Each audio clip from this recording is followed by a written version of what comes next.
السلام عليكم ومرحبا بكم في فيديو جديد. ان شاء الله تكونوا كامل بخير وعلى خير، وان شاء الله تكونوا فرحانين ومهنيين وانتم تشوفوا في الفيديو. كامل على بالنا باللي مستحيل نجوزوا رمضان بلا ما نحضروا فيهم لي سيجار.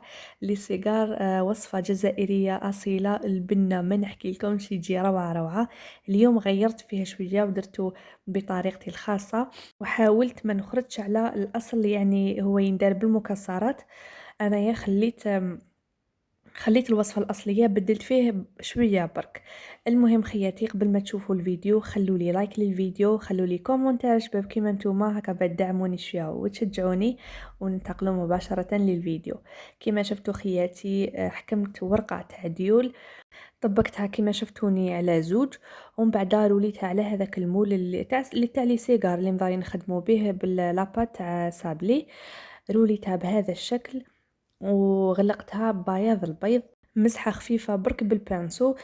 شوفوا، نحضر معكم وحدة بتفهموا الطريقة. هكا طبقتها المرة الأولى، ومن بعد طبقتها من اليمين، ومن بعد من اليسار كما راكم تشوفوا، ومن بعد حكمت المول تاعي ودرته في الوسط، وبديت الرولي في هذيك الورقة تاع الديول بتحكم لنا الشكل تاع هذاك المول. يجوا بزاف هايلين، الشكل تاعهم يجي روعة روعة، خير من ديروا هكا الحشو وترولوه ديريكت، تجيكم حبة هكا حبة هكا. كي ديروه بالمول تجيكم على حبة، وهذاك الفراغ تاع الداخل تقدروا تحشوه كيما تبغوا. الحشو اللي كان عندكم تقدروا ديروه. هنايا سخنت الزيت، ومن بعد نقصت للنار بتكون متوسطة، ودرت هذوك الديول تاعي. هنا راح نقليه كامل حتى يتحمر لنا، يكتسب اللون الذهبي. غير يبدا يتحمر نحيه، نبدا هكا نقلب فيه، نقلب باه ما ينحرق ليش. غير يبدا يكتسب هذاك اللون الذهبي نحيه كما راكم تشوفوا، ونحطوه في بابي ابسوربون. نشفوه مليح من هذاك الزيت، نشفوه مليح مليح، ومن بعد نحكموا الحسيلة من الأفضل تكون شوية خفيفة.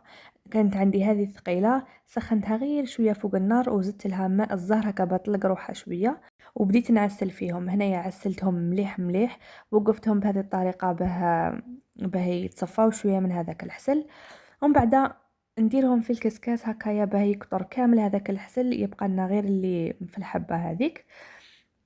نكملهم كامل بنفس الطريقة، ومن بعد نروح نحضر الحشو تاعي. هنايا نسيت باه نوريكم كيف نحيتهم. كما راكم تشوفوا ضغطت عليهم من تحت غير بمغرف صغيرة ولا، ويخرجوا من الجهة الأخرى، وتنحوهم بكل سهولة، ما يتعبوكم ما والو، عادي جدا. هنايا في مقلاة ما تكونش تلصق لكم، احكموا كاس تاع لوز ولا كاوكاو ولا اي مكسرات كانت متوفرة عندكم.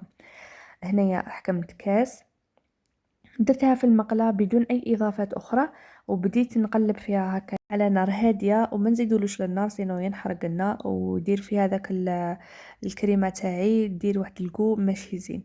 المهم خياتي، هنايا بعد ما تحمر لنا كما راكم تشوفوا، زدت نص كوب تاع سكر، نص كاس تاع سكر. الكاس اللي استعملته انايا يرفد 220 مليلتر. المهم هنايا نخليها على نار هادية هادية جدا، ونخليها تذوب كما راكم تشوفوا في غرضها. غير يذوب هذاك السكر من تحت، نبداو نخلطوا فيه وندمجوا فيه مع السكر الاخر ومع اللوز. ما تحركوهش قبل ما يذوب لكم السكر، لازم يكون ذايب. هذاك اللي يكون تفتح، اللي يكون تحت، لازم يكون كامل ذايب، باه تخلطوا السكر اللي مازال من الفوق معاه باه يذوب لكم بالخف. المهم خياتي، هنايا بعد ما خلاص بدا السكر يذوب كامل، خلطته هكايا كما راكم تشوفوا مليح. بعد ما نخلطوا نحيه ونديروا في بابي كويسون كما راكم تشوفوا، نخلوه يبرد تماما. لازم يبرد لكم كامل، ويولي لكم كما هكا كما الحجره، يولي هكا، يولي قاصح بزاف. هنايا نحاولوا بالعقل نكسروه. انايا استعملت المهراز باه دقيتو، شوفوا فتتو كامل قبل ما نديرو في الروبو. المهم خياتي، هنايا درت كامل الكميه اللي كانت عندي في الروبو تاعي، وبديت نطحن فيه. هنايا بداو تطحنوا فيه، ما تحبسوش حتى تصيبوا شغل طلع لكم ماهوش يطحن. انايا حبست وبديت نهبط في هذيك الكميه كامل بالمغرف بهذه الطريقه كما راكم تشوفوا. كل ما يحبس لكم هذاك الروبو، هبطوا هذيك هبطوا هذاك اللوز كامل وعاودوا طحنوه حتى يولي لكم بهذا الشكل. شوفوا كيف هو ولا كريمه بزاف بزاف هايله وبنينه ما نقولكمش. تقدروا تستعملوها في بزاف حلويات. البخاليني معروف بزاف في الحلويات التقليدية الجزائرية عامة. تقدروا ديروها في أي حشو، حتى في الصابلي، حتى في الكيكات، فكلش. المهم خياتي هنا درتها في لابوش كما راكم تشوفوا.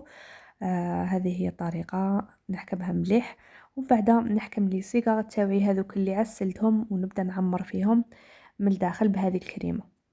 طريقة بزاف بزاف سهلة، ما تديكمش بزاف الوقت، والاهم تجي بزاف بزاف بنينة.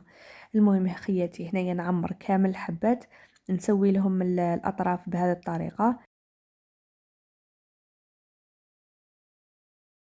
وهنايا عندي اللوز رحيته هكا يكون خشين شويه. هذوك الاطراف زدت لهم غير شويه تاع عسل هكا باش يشدوا لي شويه هذاك اللوز وما يبقاوليش فارغين. عمرتهم كامل بهذه الطريقة كما راكم تشوفوا. ومن بعد ننتقلوا للتزيين. بالنسبة للتزيين أكيد يبقى اختياري وعلى حساب واش متوفر في الدار.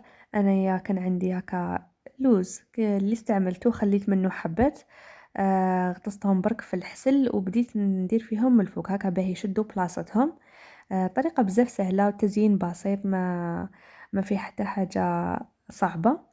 ومن بعد كلمسة أخيرة درت الورق الذهبي كما راكم تشوفوا، درتو هكا بالموس، ساعدني بزاف خاطرش ما عنديش هذاك اللقط ولا ادوات هذوك تاع الحلويات، ما عنديش في الدار.